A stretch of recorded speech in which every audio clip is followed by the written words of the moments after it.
এমপ্লয়মেন্টের 45% এখান থেকে আসে।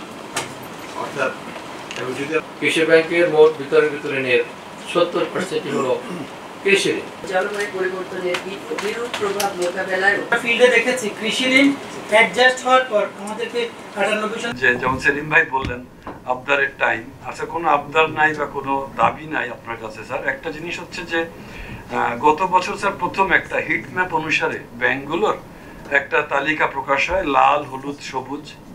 তো স্যার এটা নিয়ে প্রচুর বিতর্ক ছিল। তার পরের দিনই আমাদের মুখপাত্র মেজবা ভাই বলে দিয়েছিলেন যে সেন্ট্রাল ব্যাংকের করা এই হিট ম্যাপটা সম্পূর্ণ একটা ইন্টারনাল একটা স্টাডির বিষয়, এইটা ইন্ডাস্ট্রির জানারও কথা না এবং এটা দিয়ে ব্যাংকের ভালো মন্দ নির্ধারণ হয় না।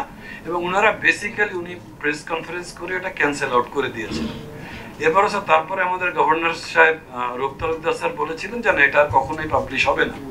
তারপর স্যার আসে আমাদের সাস্টেনেবিলিটি রেটিং, যার 50% মার্কস আসে ব্যাংক ভালো না খারাপ, আর 50% মার্কস আসে, এটা একটা ফর্মাল প্রক্রিয়া স্যার। প্রিয় নাম্বার সেট করে বিকাশে সেন্ড মানি করুন ফ্রি। তো এইটার মধ্যে স্যার হঠাৎ করে আবার এখন গত বছরের জুনের বেসিসে আবার এই হিটম্যাপ ভিত্তিক আপনাদের ইন্টারনাল রিসার্চ পেপার আবার পত্রিকায় এসছে স্যার। আবার এখন ইন্ডাস্ট্রিতে এখন এমনি কত রকম একটা স্যার কত কিছুর মধ্যে আমরা যাচ্ছি।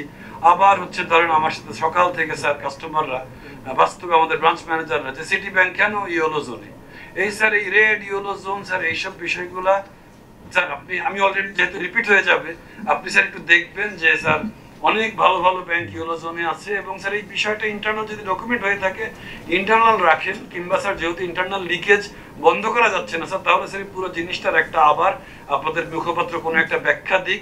কারণ স্যার আমাদের ভালো ভালো ব্যাংকগুলোকে ইয়েলো জোন, রেড জোন এইসব বলে স্যার আবার রেড জোনের ব্যাংক আবার গ্রিন জোনে বলে আবার স্যার আর এক বিতিকিচ্ছির অবস্থা স্যার। Thank you sir.